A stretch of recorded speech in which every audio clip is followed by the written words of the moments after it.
तो एक क्वेश्चन करते हैं। बेसिकली इस एक्सप्रेशन की लिमिट अपने को चेक करनी कि पहला तो ये कि एग्जिस्ट करती है कि नहीं करती है, क्योंकि दो ऑप्शन जो हैं वो डज नॉट एग्जिस्ट वाले भी हैं, और यदि एग्जिस्ट करती है तो उसकी वैल्यू क्या है। ठीक है, तो करते हैं इसको सिंप्लीफाई करते हैं। Limit x tending to 1 minus cos 2 into x minus 1। तो इसको अपन क्या लिख सकते हैं, under root twice sine square x minus 1 ये लिख सकते हैं, और अपॉन एक्स माइनस 1 तो हाई हो ही गया।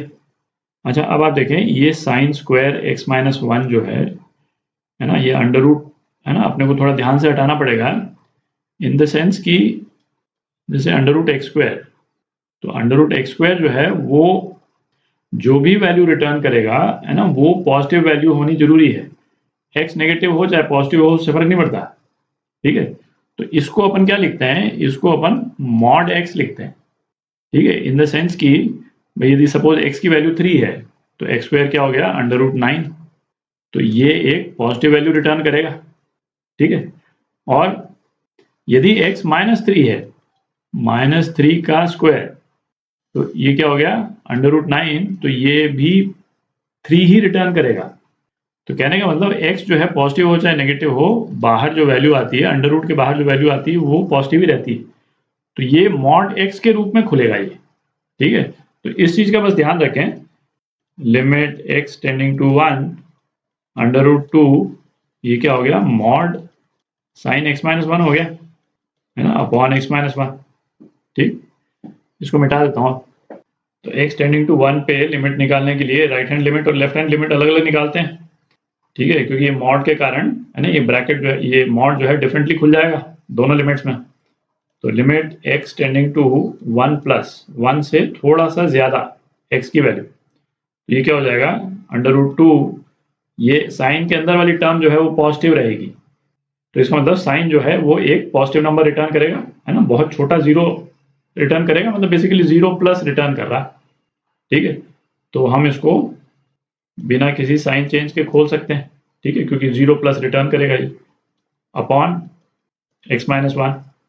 ठीक है, तो ये जो है x 1 को टेंड करेगा, तो इसकी वैल्यू जो है क्या हो जाएगी, इसकी वैल्यू 1 हो जाएगी।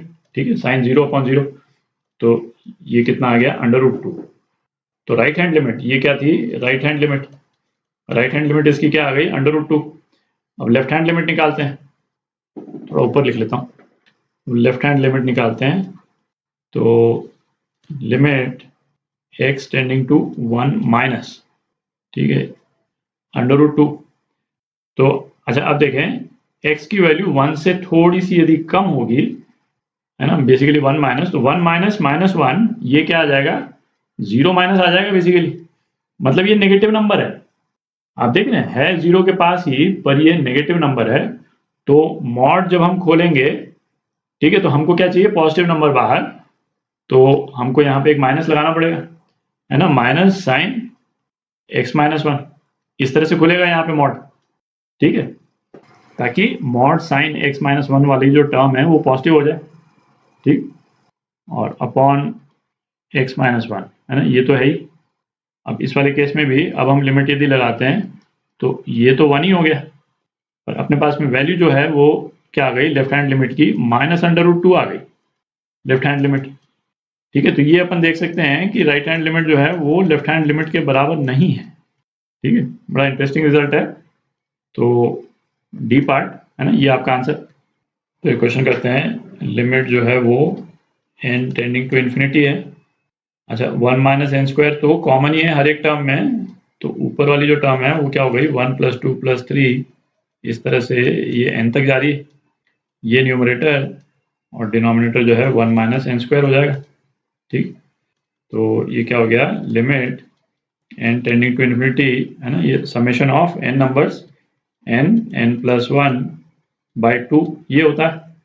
अच्छा, इसको अपन फैक्टराइज कर देते हैं, तो ये क्या आ गया, 1 minus n into 1 plus N.